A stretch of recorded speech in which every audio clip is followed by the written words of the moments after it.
मोती जैसे साफ और शफाफ पानी और बुलंद बांग सरसब्ज और शादाब पहाड़ों की सरजमीन वादी सिरन अपनी खूबसूरती में बेमिसाल है।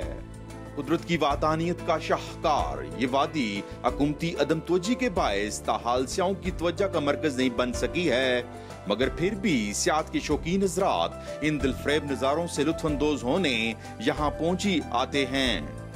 ये सिरन वैली का बड़ा खूबसूरत इलाका है, नेचुरल है, बिल्कुल नेचुरल ब्यूटी है। यहाँ पे ऐसे एहसास हो रहा है कि जैसे गर्मी है ही नहीं है। जब वहाँ से हम यहाँ आते हैं तो वहाँ से बड़ी गर्मी से हम सताए होते हैं, तो जब यहाँ पे आए तो ऐसा लग रहा है कि बिल्कुल एक कुदरती माहौल में आ गए, जैसे जन्नत जैसा समा है।